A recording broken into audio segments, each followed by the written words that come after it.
وسلام على عباده الذين اصطفى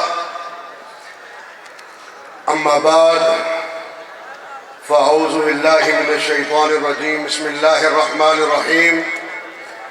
لقد من الله على المؤمنين إذ بعث فيهم رسولا من أنفسهم يتلو عليهم آياته ويزكيهم ويعلمهم الكتاب والحكمة وإن كانوا من قبل لفي ضلال مبين صدق اللہ العلی العظیم۔ آج آپ اور ہم الحمدللہ ایک مرتبہ پھر اللہ کے فضل و کرم کے ساتھ جامعہ حیدریہ کے اندر دفاع صحابہ سالانہ دستار فضیلت کانفرنس میں موجود ہیں۔ ہمارے لیے باعث مسرت قائدین تشریف فرما ہے۔ میں نے لمبی چوڑی بات نہیں کرنی، حضرت سندھی صاحب نے آپ کے سامنے کہہ دیا ہے کہ وقت انتہائی مختصر ہے، صرف چند باتیں میں نے آپ کے سامنے چند منٹوں میں بیان کرنی ہے، اور وہ یہ ہے کہ در حقیقت یہ پوری محنت اس پر ہے کہ جماعت مصطفیٰ کمال مصطفیٰ ہے، جماعت مصطفیٰ کمال مصطفیٰ ہے، یہ عنوان ہے، یہی تحریک ہے، یہ مشن ہے، یہ کاز ہے، یہ سمجھانا ہے، یہ پہنچانا ہے۔ لقد من اللہ علی المؤمنین اذ بعث فیہم رسولا من انفسہم یتلو علیہم آیاتہ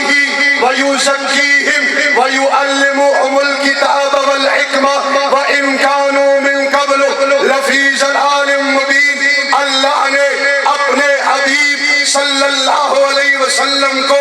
اس جہان میں بھیجا تو مقصد آمد مصطفیٰ ایک مقصد یہ بھی تھا کہ میرے محبوب آپ نے ایک جماعت بنانی ہے، اس جماعت بنانے کے لیے آپ نے 4 ذمہ داریوں کو نبھانا پڑے گا۔ یتلو علیہم آیاتہ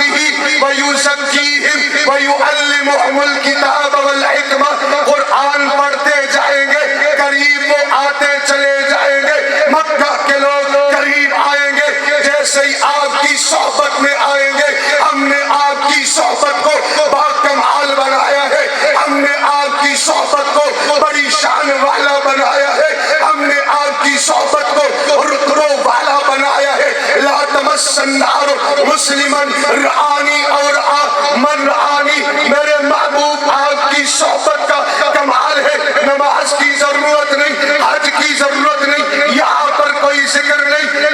روزے کی ضرورت نہیں، صدقے کی ضرورت نہیں، کسی اور عبادت کی ضرورت نہیں، ایمان کے ساتھ آ کر آپ کو دیکھ لے، جنت کا حقدار بن جائے، اور آپ کے دیکھنے والے کو اگر دیکھ لے تو وہ بھی جنت کا حقدار بن جائے۔ میرے محبوب جماعت بنانی ہے، 4 کام کرنے ہیں۔ وَيُزَكِّيهِمْ، جب آپ ان کے من کو پاک کریں گے، دل کو پاک کریں گے، سینے کو پاک کریں گے، میرے محبوب انقلاب آئے گا۔ من پاک کرنے کے بعد تن کی بات آئے گی۔ وَيُعَلِّمُهُمُ الْكِتَابَ وَالْحِكْمَةَ، آپ نے اس جماعت کے اندر کو بھی نکھارنا ہے، اندر کو بھی سنوارنا ہے، باہر کو بھی سنوارنا ہے، اندر کو بھی مزین کرنا ہے، باہر کو بھی مزین کرنا ہے۔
ہدیۃ منی الی معاویہ، یہ سونے کا قلم نزل جبریل علی محمد صلی اللہ علیہ وسلم ومعہ قلم من ذهب، ادریس ہی سونے کا قلم لے کر آئے تھے، آ کر کہنے لگے اللہ کے رسول ہذہ ہدیۃ منی الی معاویہ، یہ رب کی طرف سے آپ کے معاویہ کے لیے سونے کا قلم لے کر آیا ہوں تاکہ معاویہ اس سے قرآن لکھا کرے۔ میں نے کہا کسی کہنے والے نے جب کہا یہ کرامت معاویہ ہے، میں نے کہا نہیں نہیں، کرامت تو اپنی جگہ پر ہے، مسئلہ یہ ہے یہ جماعت مصطفیٰ ہے، در حقیقت کمال مصطفیٰ ہے، جماعت مصطفیٰ ہے، در حقیقت کمال مصطفیٰ ہے۔ یہی پیغام حق نواز کا، یہی پیغام ایثار کا کہ جماعت مصطفیٰ کمال مصطفیٰ ہے، صحابہ کی عظمت مصطفیٰ کی عظمت ہے، صحابہ کی کرامت مصطفیٰ کی عظمت ہے، جماعت مصطفیٰ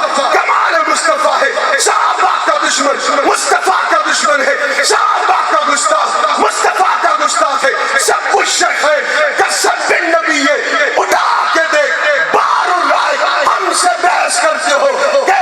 صحابہ کے گستاخ کی سزا سزائے موت نہیں ہونی چاہیے، ارے سزائے موت ہونی چاہیے، کیونکہ صحابہ کا گستاخ نبی کا گستاخ ہے، صحابہ کا گستاخ رسالت کا گستاخ ہے، صحابہ کا گستاخ دین کا منکر ہے۔ یاد رکھو صحابہ کا اعلان کرنے والے یہاں موجود ہیں، میں انہیں کہتا ہوں جو یہ کہہ رہے تھے، یہ سمجھ رہے تھے کہ ہم گریب دیں گے، ڈر جائیں گے، آج دیکھو اورنگزیب فاروقی تمہارے سامنے موجود ہے۔ یاد رکھو موت کا وقت مقرر ہے، مرنا ہر کسی کو ہے، موت ایسی موت ہو، ارے زندگی ہو الحمدللہ ایسے شہر جیسی ہو، دشمن سر کی قیمت لگائے، صحابہ کے عشق میں محمد مصطفیٰ کے یاروں کے عشق میں، پھر عشق صحابہ میں سر کی قیمت لگنے کے باوجود دندناتے اعلان کرتے رہے۔ یاد رکھو اورنگزیب فاروقی ہو، محمد احمد لدھیانوی ہو، یہ شخص کا نام نہیں، یہ فکر ہے، نظر ہے، نظریہ ہے، اورنگزیب فاروقی یلغار کا نام ہے۔ یاد رکھو ایک سنی بھی زندہ رہا، حق نواز سے لے کر اورنگزیب فاروقی کے اسی پیغام کو لے کر چلیں گے، اور تمہاری چھاتیوں پہ لات رکھ کر عظمت صحابہ